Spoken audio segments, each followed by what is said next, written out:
गुरवे गौरचंद्राय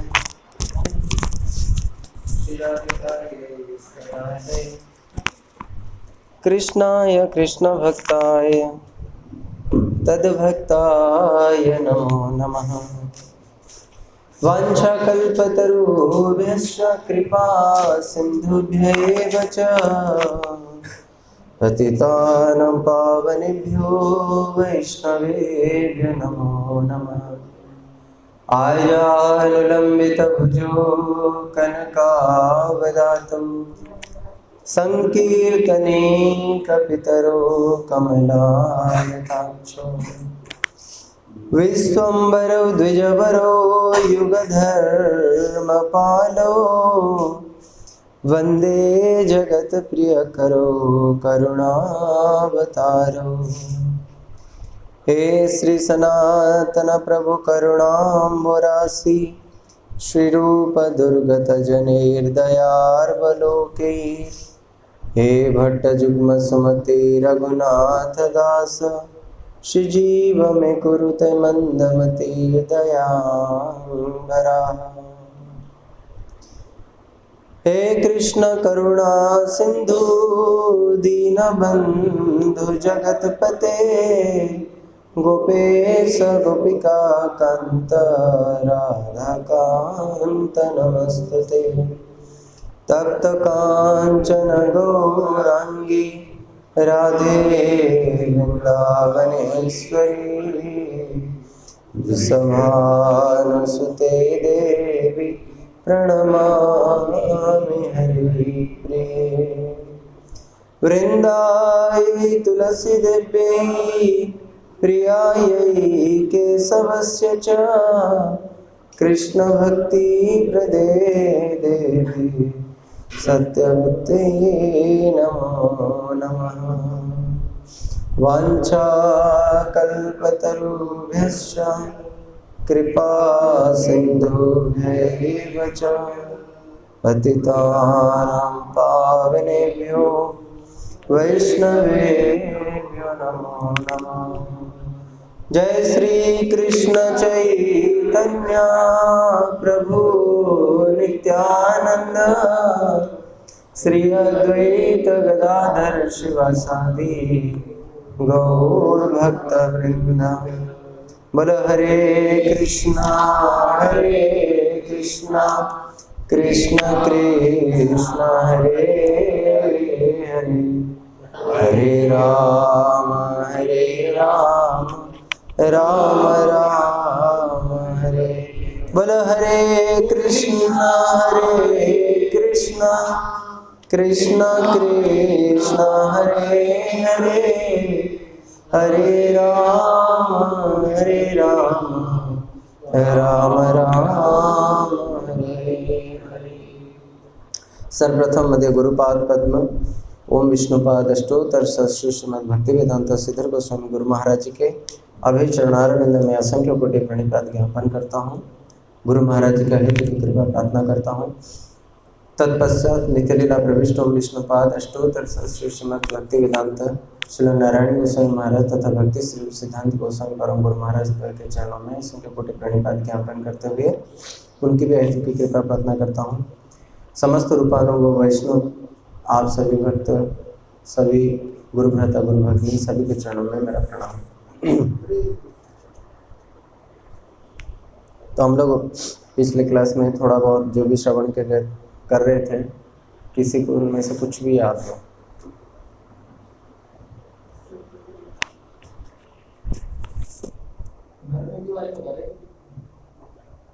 ज़्यादा ही पीछे चले गए।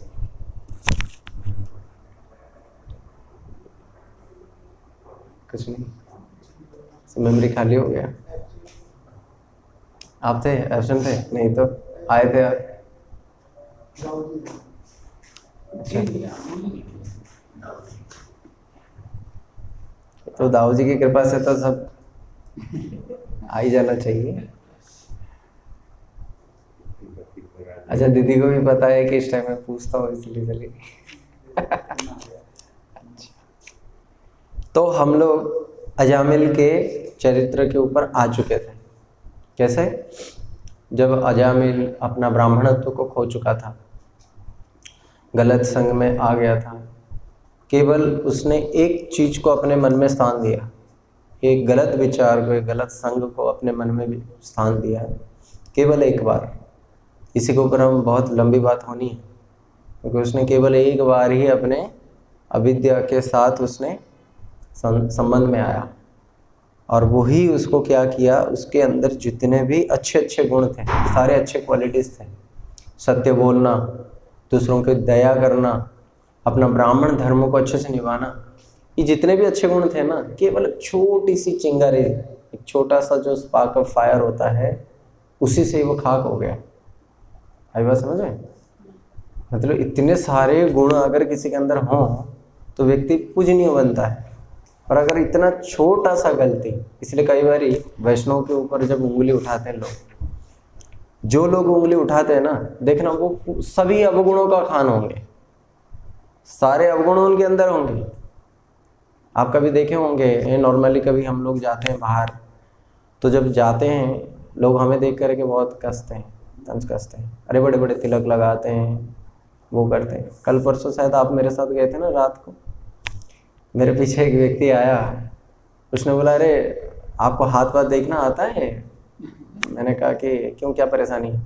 उसने बोला कि देखो आप जानते हो तंत्र मंत्र को जानते हो? मैंने कहा सुनो, यहीं पास में रहते हो, गोविंद देव जी के दर्शन करो, सब ठीक हो जाएगा।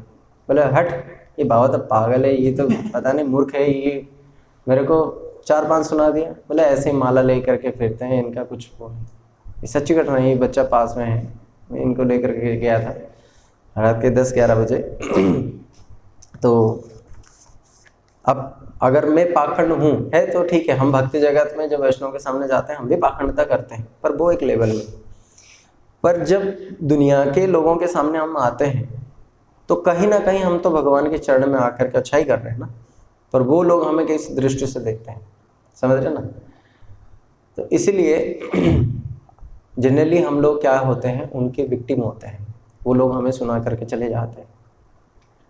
तो छोटा सा गलती भी, छोटे से छोटा गलती भी लोग क्या करते हैं, पकड़ते हैं, यद्यपि वो खुद बहुत बुराई करते हैं, बहुत गंदे आचरण करते हैं। तो दिखाता है कि अजामिल के अंदर इतना सब कुछ होने के बाद भी उसने केवल एक छोटा सा गलती की, और उस गलती के कारण उसको अपना ब्राह्मणत्व सबको तिलांजलि देना पड़ा। फिर हम सुने थे कैसे वो उस बेसा के साथ 88 साल तक कैसे विहार करते हैं।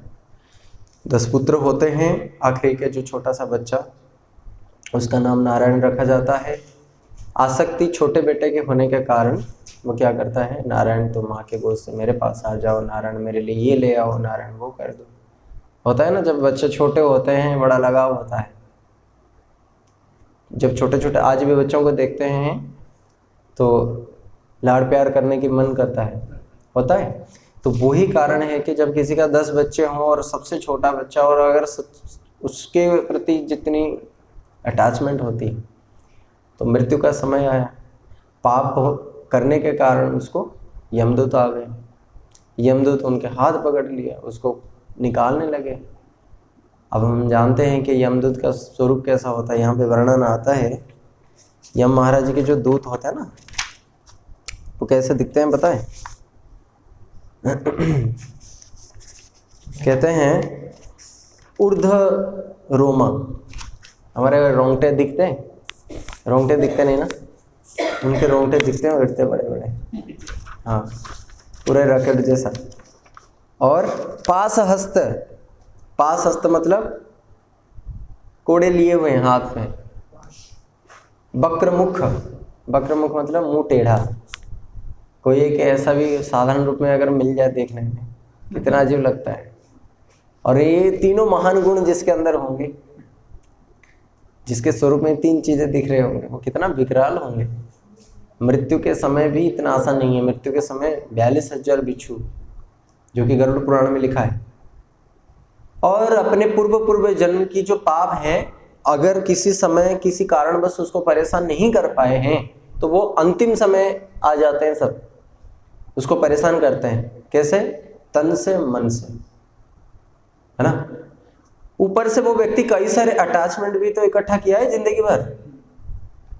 वो छोड़ते समय, जैसे मान लो मैंने उदाहरण दिया था, हमने एक घर बनाया, 20 साल हमने खूब उसमें इन्वेस्टमेंट किया, रहने के बाद ये हमें कोई निकाल के ज़बरदस्ती बाहर हमें धकेल रहा है, तो उस समय हमारे अटैचमेंट के कारण ही तो दुख होता है ना। अगर एक पागल को अगर निकाल देते हैं, उसको कोई दुख होता है? नहीं होता, क्योंकि हम स्वस्थ मस्तिष्क वाले हैं। हमने वहाँ पे लगाया है भाई, हमें कैसे निकाल सकते हो? और सोचो हमारे शरीर के लिए हमने क्या क्या नहीं किया। शरीर रूपी घर से जब हमें अंतिम समय में निकाला जा रहा हो, तो वो व्यक्ति की देखो, जैसे कि मान लो बच्चा होता है, माँ बाप हों, ठीक है ना, जब माँ बाप नहीं होते ना, बच्चा ज़्यादा नहीं रोएगा, क्योंकि पता है मेरे माता पिता तो अभी है ही नहीं मेरे पास, वो ज़्यादा नहीं रोता। माता पिता वहीं खड़े हैं, उसको ज़बरदस्ती ले लो, कोई दूसरा व्यक्ति ले ले, तो वो ज़्यादा उसका वो छाती फटता है, वो ज़्यादा रोता है। तो हमारे घर परिवार सगे संबंधी भी वहीं पे होते हैं, और उन्हीं के मतलब मौजूदगी में अगर हमें कोई व्यक्ति ऐसे लेकर के जा रहा है, वो व्यक्ति बड़ा भयंकर हो, समझ में आया ना। तो वो जो लोग भुगते होंगे, और हम भी तो जन्म जन्म से भुगे हुए आ रहे हैं, तो उनको पता है। तो इस प्रकार से जब अजामिल को निकाल रहे थे, अजामिल ने अपने छोटे बेटे को पुकारा। ये उसका जीवन का सबसे बड़ा वो था। हाँ, उसने क्या किया, वो जो अटैचमेंट है ना, वो वास्तव में काम आया उस समय। उसने पुकारा नारायण। इसलिए जो नारायण है ना, नारायण अगर किसी दिन चर्चा करेंगे, नारायण, ये जो 4 अक्षर हमें लगता है ना, 4 अक्षर है, ये सारे वेदों का सार है। 9 से 1000 संज्ञा निकलता है, र से 1000 संज्ञा निकलता है। ऐसे करते करते कितने सारे संज्ञाएं निकलते हैं, तब जाकर के नारायण बनता है। और हम लोग जो नाम देते हैं आजकल, उसके पीछे कोई भी साइंटिफिक कोई रीज़न नहीं होता है, बस ऐसे मन में आया तो दे दिया। और भगवान के दासों का जो नाम दिया जाता है ना, उसके पीछे एक बहुत बड़ा वैज्ञानिक तत्व होता है। तो इसीलिए जब भी हम कोई नाम देते हैं, हमारे गुरु वर्ग हमें जब नाम देते हैं, उसके माध्यम से एक संबंध स्थापित होता है। अब आप बोलो किसी को चीकू, चीकू का अर्थ ही अगर मान लो किसी को पता नहीं हो, कोई संबंध ही नहीं हो, तो व्यक्ति के अंदर कोई भी भावना नहीं उत्पन्न होगा। समझ रहे? मैं अगर आपको इनको कहूँ अरे प्यारे, देखो साधारण एक शब्द की बात, मैं इनको बोलूँ प्यारे, तो इनके अंदर जितना भी मेरे प्रति गुस्सा हो वो तुरंत बोल जाएंगे। होता है। किसी को बड़े प्रेम से हम कोई संबोधन अच्छा सा कर दे, भले ही हमारे हृदय में बहुत कुछ है उसके प्रति गलत, और अगर हम उनको ऊपर से भी बड़े अच्छे से संबोधन कर दे, नहीं टोंट मार के नहीं। कई बार क्या होता है, एक मूर्ख को भी अगर हम पंडित बोल देते हैं तो उसको होता है वो टोंट मारता है, उसको भी पता होता है कि भाई मैं तो मूर्ख हूँ, पर भी उसने मेरे को पंडित बोल कर मेरा और अपमान किया। समझ? टोंट मार के नहीं, अगर वास्तव में अच्छे से बोल दिया जाए, अगर हम कोई कारण ही नहीं है, कोई संबंध ज्ञान ही नहीं है, अगर हम किसी को कुछ भी बोलते हैं तो उसका कोई भावना उत्पन्न नहीं होता। नहीं समझ में आ रहा है ना? अगर मैं किसी को उसकी संबंध से बुलाऊं, जैसे भगवान को भी बुलाया जाता है, हे पार्थ सारथी, तो भगवान को अच्छा लगता है। क्यों? क्योंकि उसमें उनके भक्तों के साथ संबंध दर्शित होता है। अगर हम कहेंगे हे गिरिधर, तो एक साथ भगवान कई सारी चीज़ों को कंसिडर करते हैं उस समय। हाँ, बरसात के समय मेरे सामने राधा रानी हो और चारों तरफ सखाएं हो, नंद बाबा यशोदा हो, बड़े सुंदर गा रहे हो, है ना, मैं मुरली बजा रहा था, तो वो सब भगवान वो कर लेते हैं। तो यानी कि एक नाम में पूरी की पूरी गिरिराज धारण लीला ही भगवान एक्सेप्ट कर लिया। सोच रहे हो? ये होता है संबंध वाला। तो नाम अगर संबंधित हो, संबंध ज्ञान से युक्त हो, तो फिर वो फायदेमंद होता है। यहाँ पे नारायण कैसे भी उसने रखा था, आगे हम आएंगे जब लास्ट में वो बताएंगे, वो श्लोक बताएंगे कि उसने इंगित मात्र से रखा था। इसलिए सांकेत्यम पारिहास्यम वास तोवम हेलन में बाबा, कैसे भी आप भगवान के नाम रख लो या नाम जप लो। और कैसे? जैसे अजामिल ने रखा, जैसे अजामिल ने अपने पुत्र को पुकारा, तो कैसे भी हो उसने बुला लिया। अब जैसे ही बुला लिया, वस्तु तो वस्तु शक्ति अपने आप में देती है। मान लो कोई बच्चा है, वो जानता है कि वायर जो है ये करंट, इसको पकड़ने पे करंट लगता है, अगर वो पकड़ता है तो करंट तो लगेगा ही, है ना। उसको पता नहीं है, बच्चा है, छोटा सा है, 2 साल का है, उसको पता नहीं है, तो उसने पकड़ा, उसको करंट लगा। एक बूढ़ा व्यक्ति है, वो भी जानता है कि इसको पकड़ने से करंट लगता है, वो भी पकड़ता है तब भी उसको करंट लगता है।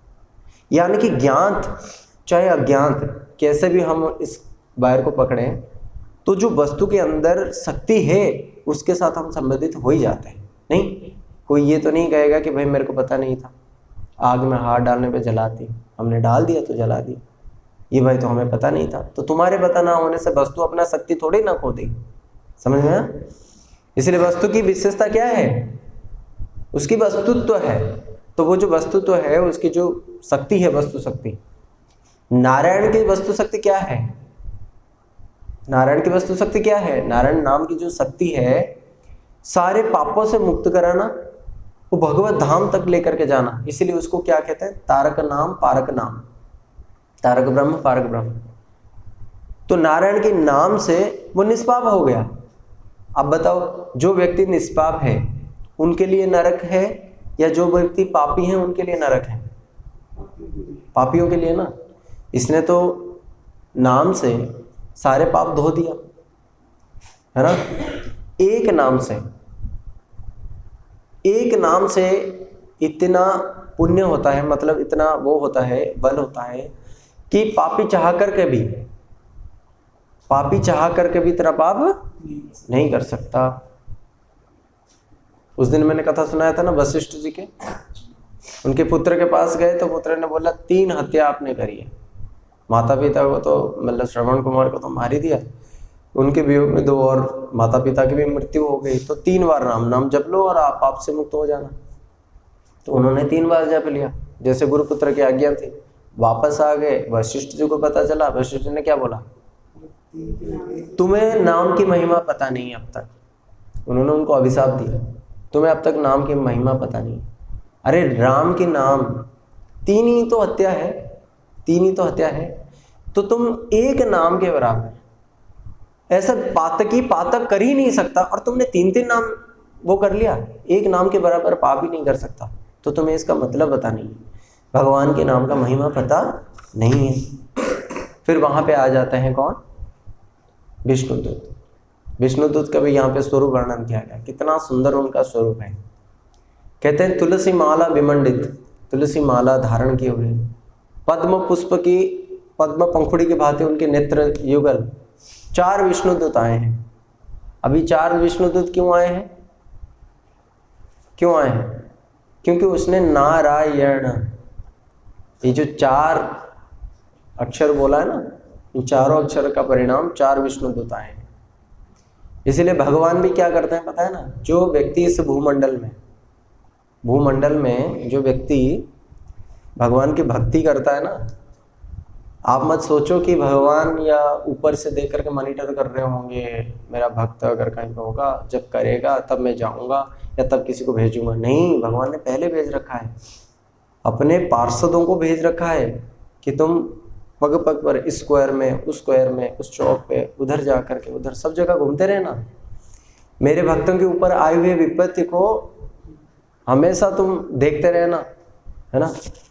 तो फिर भक्त बोलते हैं अगर वो कुछ हल्का फुल्का पाप भी कर दे, कहते उसको मत देखना, अपीछे सुदुराचार हो, हल्का फुल्का तो छोड़ो, सुदुराचार हो, बहुत बड़े बड़े पाप भी कर दो ना, वो नहीं देखना, वो देखने का काम मेरा है ना? जैसे एक सांप होता है, सांप का अगर जहर वाला दांत तोड़ दो तो क्या हो जाता है? वो किसी को भी डंक मारे कोई लाभ होता है? कोई मरता है? नहीं ना। जब भक्ति करता है ना, जब गुरु के शरणागत हो जाता है, गुरु जी से दीक्षा ले लेता है, मानो उसके अंदर जो पाप रूपी दांत है ना, जिससे वो पाप जन्मा रहा था, वो टूट चुका है। अब गुरु जी जैसे ही उसको मंत्र दे, उससे उसका पूरा जड़ सहित विनाश हो गया है।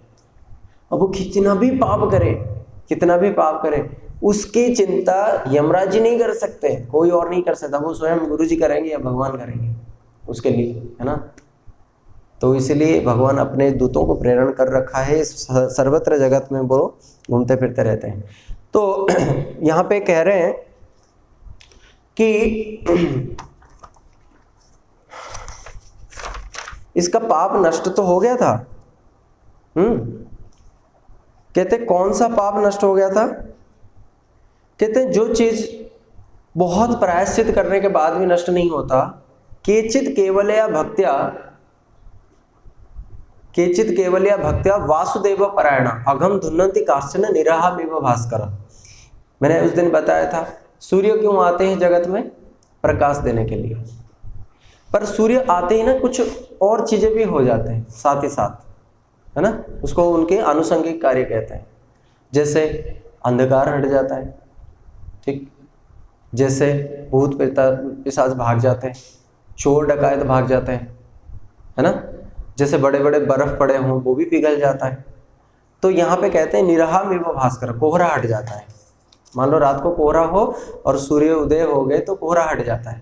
तो क्या सूर्य इसलिए आए थे कोहरा को हटाने के लिए या बर्फ को पिघलाने के लिए? वो हो गया।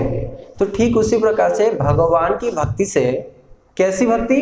केचित केवलया भक्त्या, कौन सी? वासुदेव परायणा, भगवान वासुदेव की केवला भक्ति करने से क्या चीज हो जाता है?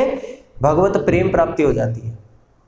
तो पाप तो बहुत दूर, मतलब वो छोटी सी चीज है, समझ रहे हो ना। जब सूर्य आकर के जगत को प्रकाशित करने में सामर्थ्य रखते हैं तो छोटी मोटी चीजें तो हो जाती है। तो ये पाप को भी उसी छोटी मोटी कैटेगरी में रखा गया है। अब आप कर्म में और भक्ति में अंतर देखिए क्या है। हम जो कर्म करते हैं ना, मैंने उस दिन भी बताया था थोड़ा, कर्म क्या है? जब कोई क्रिया को हम अपने लिए करते हैं, अपने लिए समझ रहे हैं, अपने लिए समझ रहे हैं क्या है? क्या है? अपने शरीर को सुख, अपने लिए नहीं, अपने शरीर को। कौन से शरीर? स्थूल शरीर को। ये जो नश्वर, ये स्थूल और सूक्ष्म शरीर है, इनको पोषण करने के लिए जो करते हैं ना, उसको कहते हैं कर्म। ठीक है। कर्म का मूल क्या है? कर्म बनता क्यों है? कहते हैं कर्म का मूल है अविद्या। अविद्या, ठीक है। उदाहरण दूं, मान लो सपोज करो ये मेरे पिता हैं, पर है नहीं, ये मेरे पिता हैं, ये मेरे पिता हैं वास्तव में, पर किसी कारणवश मैंने इनको पिता मान लिया। तो अब मैं जो भी कुछ कर रहा हूं ना, किसके लिए करूंगा? इनके लिए करूंगा। और इनको पता है कि मेरा बेटा नहीं है, इससे जो भी मेरे को मिल रहा है ना, ले लो, समय आने पर छोड़ देना है। मैं क्या कर रहा हूं? मैं समझा हूं ये मेरा वास्तव, जबकि वास्तवता वो नहीं है। इनको पता है कि मैं उनका बेटा नहीं हूं। ओह सॉरी, ये मेरा बेटा नहीं है, ये मेरे को छोड़ देंगे। समझ में आया? ये अविद्या है। यानी कि वास्तव वस्तु से अज्ञात रहने की जो परिस्थिति को अविद्या कहते हैं। और इस समय हम सब लोग अविद्या में हैं। क्यों? क्योंकि ये मेरा है, ये मेरा है, ये मेरा है, ये मेरा है। रजिस्ट्री करते हैं ना, कोई चीज की रजिस्ट्री करते हैं, कोई चीज की नोटरी करते हैं। क्यों करते हैं? क्यों मेरा हो जाएगा, पर है ही नहीं है। एक सिग्नेचर से छोटी सी कोई किसी का नहीं होता है ना। हाँ, अगर किसी भक्त, किसी वैष्णव आपके लिए भगवान के धाम में आपकी सिग्नेचर कर दिया तो उसका मूल्य है, क्योंकि वो ही वास्तविकता है। समझ में आया? तो ये संसार तो हमारा है ही नहीं, पर हमने मान लिया ये हमारा है, तो ये अविद्या है। अब जब हमने मान लिया तो उसके लिए हम काम करेंगे। समझ में आया? मैंने माना ना इनको पिता, तो मेरे सारे कर्तव्य तो इन्हीं के लिए है ना, ठीक है ना। इसी प्रकार से हम कौन है? हम तो आत्मा है, परंतु हम तो खुद को आत्मा जानते ही नहीं ना। हम क्या जानते हैं? हम तो फिर हम किसके लिए करेंगे? भक्त क्यों अपने आत्मा के लिए करते हैं? क्योंकि वो जान जाते हैं, सिंपल सी बात है। वो जान जाते हैं कि हम लोग जो हैं चिदानंदमय हैं, और हमारी जो मूल स्रोत है वो भी चिदानंदमय है। तो हमें जो चीज मिला है ना, ये केवल क्या मिला है? हमारी इच्छा के कारण ही मिला है। जब हमने इच्छा करी थी तब हमें ये मिला था। अब अगर हम वही चीज को, कांटों को कैसे निकालते हैं? कांटों से। हमने इच्छा करी थी तब हम इस जगत में आए थे, तो अब क्या करें? तो हम उस जगत में जाएं, वापस वहां जाने की इच्छा करें। समझे ना? पर एक यहां पे एक मशक्कत है। वहां पे जब इच्छा करे थे ना, एकदम भगवान हमें यहाँ पे धक्का दे दिया, ठीक है ना। पर यहाँ पे केवल इच्छा करने से नहीं जा सकते, करना पड़ेगा, उसी को साधन कहते हैं। समझ में आया ना। तो अविद्या सबसे पहले गुरु क्या करते हैं, गुरु क्या करते हैं, कहते हैं ना संबंध ज्ञान प्रदाता, वो हमें संबंध देते हैं। अरे बेटा नहीं, तुम किसको अपना मान बैठे हो, ये जो जन्म जन्मांतर के है। जब श्रीवास पंडित के आंगन में जब महाप्रभु नृत्य कर रहे थे और पीछे से उनका पुत्र का देहांत हो गया, सब लोग रो रहे थे। श्रीवास पंडित आए और बोले कि महाराज ओ तुम लोग क्यों रो रहे हो। बोले अरे देखो बेटा चला गया, तुम्हारा जवान बेटा चला गया। बोला अभी तो जवान बेटा गया है, तुम अगर ज्यादा रोगे महाप्रभु के कीर्तन में व्याघात होगा तो फिर मैं भी चला जाऊंगा, मैं भी अपने कमर में पत्थर बांध के गंगा में चला जाऊंगा। रोते रहे ना फिर। सोचो, महाप्रभु को तो पता चल गया, महाप्रभु तो अंतर्यामी है। महाप्रभु घर पे आए, बोले आज कीर्तन में आनंद नहीं आया। अंदर आए, देखा शोकाकुल परिवेश, सारी स्त्रियां बैठ कर रो रही हैं, रो नहीं पा रही हैं। विडंबना भी ये है कि पति भी आए और बोल के चले गए कि अगर तुम रोगे तो मैं भी चला जाऊंगा, रो भी नहीं पा रहे बेचारा, ऐसे स्थिति है। महाप्रभु ने बोले क्यों रो रहे हो। बोले हमारा बेटा चला गया। ठीक, महाप्रभु ने उस बेटे के ऊपर दिव्य हस्त अपना प्रदान, एकदम से उठ के बैठा। बोले बेटा ये तुम्हारे पिता है, ये तुम्हारे माता है, तुम इनको छोड़ के कहाँ चले गए। बोले कौन किसका माता पिता, प्रभु आपकी इच्छा से आया था, आपकी इच्छा के कारण मैं जा रहा हूँ, तो कोई किसी का नहीं है इस संसार में, माता पिता किसी का नहीं है। आज ही मेरे माता पिता बने हैं, कभी मैं इनका पिता बना था। तो ये संबंध है हमारा, ये संबंध है नहीं। हमारा संबंध तो जो हट नहीं जाता, जो वास्तव में मूलभूत रूप में है, वो है क्या, आपके, जो आपने चतुर्मुखी ब्रह्मा को जब चतुश्लोकी भागवत में उपदेश दिया था, है ना, यथा महांति भूतानी, तो वो चीज है हम। इसलिए ये जो अविद्या है, ये अविद्या ही सबसे पहले गुरु का काम होता है नष्ट करना। इसलिए जब अजामिल को जब विष्णुदूत यमदूत पकड़ रहे थे, तो अजामिल ने उस समय क्या किया, नारायण पुकारो, नारायण से उसका सारा पाप नष्ट हो गया। तो अब यहाँ पे प्रश्न होता है कि नारायण का जो नाम है ना, ये भक्ति है, और भक्ति से क्या हुआ, और पीछे उसने जो कर्म किया था उससे उसको क्या मिला। पीछे उसने सारे ब्राह्मण वाली कर्म किया था, ठीक है ना। कर्म किस लिए किया जाता है, शरीर के लिए। शरीर नश्वर है तो कर्म भी नश्वर है।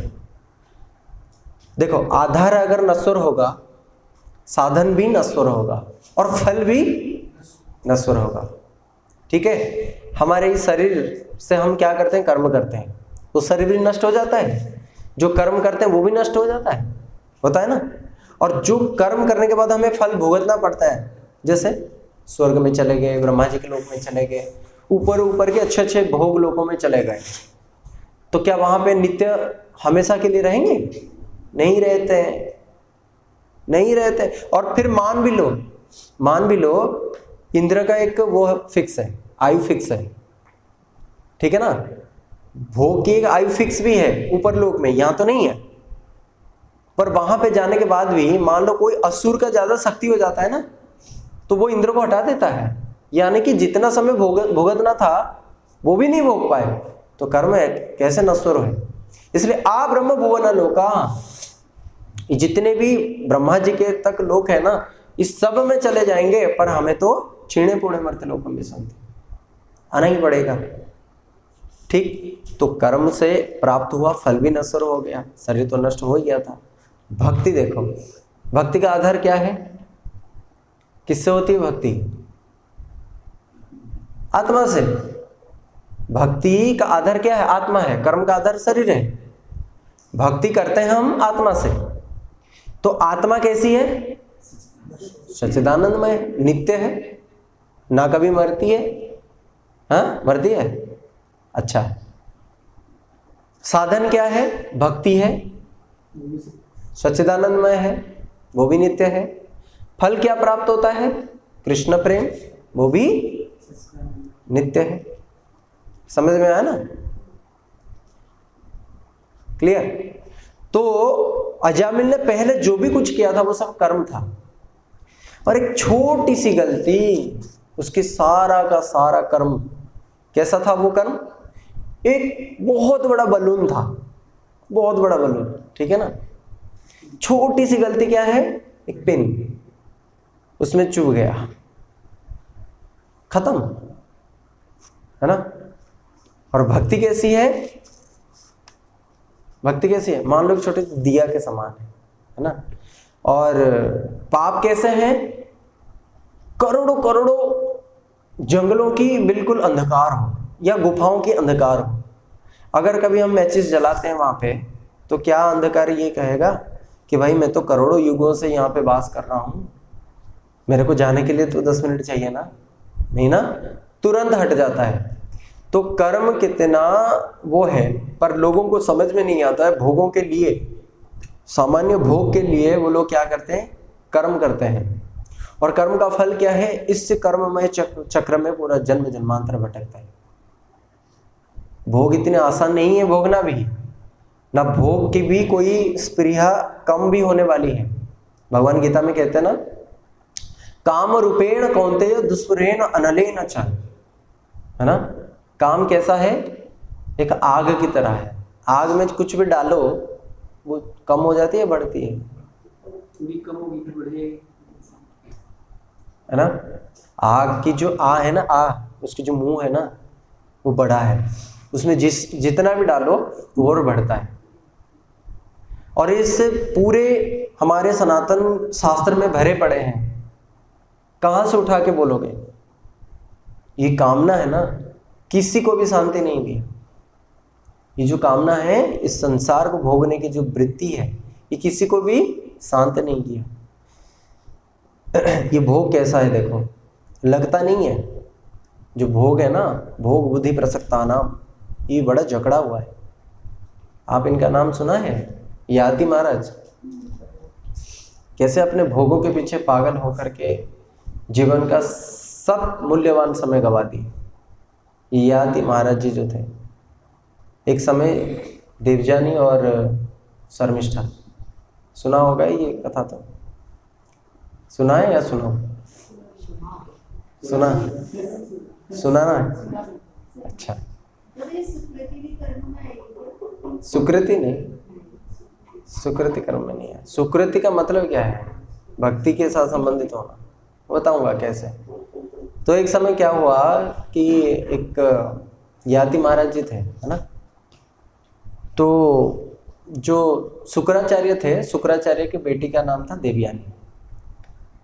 और देवयानी जो थे, उनके शर्मिष्ठा उनके सहेली थे। तो देवयानी शर्मिष्ठा एक दिन क्या कर रहे थे? सरोवर में स्नान कर रहे थे और विवस्त्र होकर के। तो उस समय आकाश मार्ग से शिवजी जा रहे थे। तो उनको देख करके क्या हुआ, जल्दी जल्दी उठ करके एक दूसरे के कपड़े पहन लिए। अब जब देवयानी को पता चला कि मेरी जो दासी, जो शर्मिष्ठा जी को पता चला, देवयानी को पता चला कि जो शर्मिष्ठा है ये मेरी दासी है और इन्होंने मेरे कपड़ा पहन ली, तो उन्होंने क्या किया, उनको धक्का मुक्की होने लग गया। तो जो शर्मिष्ठा जी थे उनको धक्का मार दिया, वहीं खड्डे में गिर पड़े देवयानी, चले गए ये लोग। इतने में क्या हुआ, उस रास्ता से याति महाराज जी जा रहे थे। याति महाराज जी ने देखा कोई चित्कार कर रहा है, कोई पुकार रहा है, इतने घने जंगल के अंदर कौन हो सकता है। तो खड्डे के पास आए, देखा कि देवयानी है। तो देवयानी, और वो भी विवस्त्र हैं बिल्कुल, उनको उठाया तो उनका मन बहक गया। और देवयानी भी बोलने लगे कि देखो, आपने ही मेरा एक लज्जा रूपी प्राण भी दिया है मेरे को, और मेरे को साधन जो जीवन दान भी दिया है, तो आपको मैं पति रूप में मान रही हूँ। और वो जो शर्मिष्ठा है वो कौन है? उनकी पहली पत्नी है। किनकी? राजा की, याति महाराज जी। तो जब देवयानी थी, देवयानी अड़ने लग गए, शुक्राचार्य को बोले। शुक्राचार्य ने कि विवाह करा दी देवयानी के साथ। याति महाराज बहुत समय तक भोग किया। तो एक दिन पता चला कि जो शर्मिष्ठा है ना, कुछ ऐसा है ना,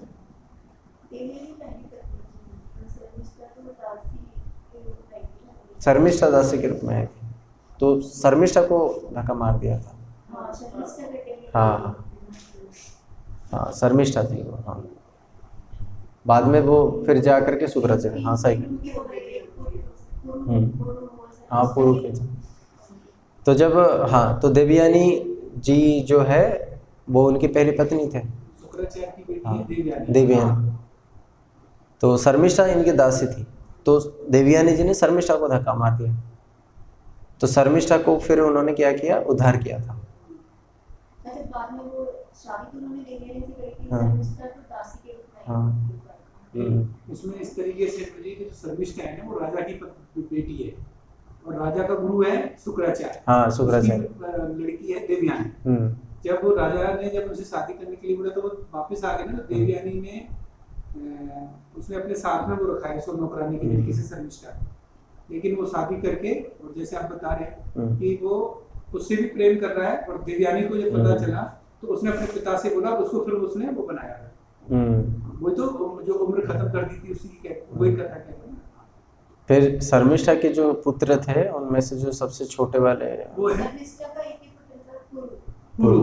हाँ और उनका देवयानी के 3 थे ना, उनमें से हाँ। एक महाराज और 2 और थे। हाँ, तो उनमें से जो बड़े वाले पुत्र थे उन्होंने फिर अपना यौवनता प्रदान करी थी पिता, सबसे छोटे पुरु ने दिया। पूर्व नहीं दिया था, तो उन्होंने इनको अपना यौवनता प्रदान करी। क्योंकि ये वही है ना, हाँ। उसमें थे थोड़ा कंफ्यूजिंग है, मैं अच्छे से उसको वो नहीं ध्यान दिया। तो इस प्रकार से लास्ट में जब उनके पुत्र के उन्होंने 1000 साल तक यौवनता को प्राप्त करके भोगा, फिर एक दिन देवयानी के साथ रात को सोते हुए उन्होंने एक कहानी सुनाई थी जो भागवतम में देवयानी के साथ है ना, देवयानी के साथ।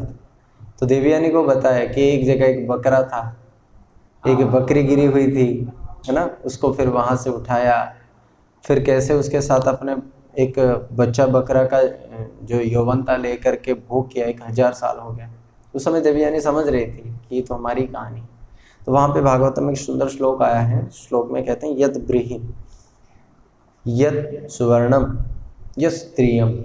कहते हैं एक व्यक्ति की कामना ऐसी है कि उसको इस संसार में जितने भी अनाज हैं वो दे दो, जितने भी पशु है पाशवः वो पशु दे दो। गाड़ी घोड़ा, आज के डेट में गाड़ी घोड़ा, उस समय तो पशु ही चलते थे।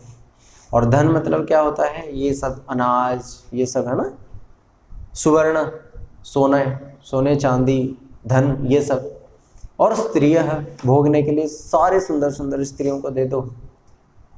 वो कौन कह रहे हैं, 1000 साल तक अपने बेटे की जवानी लेकर के जो भोग किया वो कह रहे हैं 1000 साल कोई कम नहीं होता। तो उन्होंने क्या बोला कि कभी भी वो तृप्त नहीं हो सकता। क्यों? काम रूपेण कौन्तेय दुष्पुरेण। इसको प्राप्त करना सुस्पुरेण नहीं है, दुष्पुरेण है। ये बड़ा ही वो है। और काम में व्यक्ति का कुछ पता नहीं चलता। हमारे इतने साल उम्र कैसे चले गए, केवल भोग वासना से।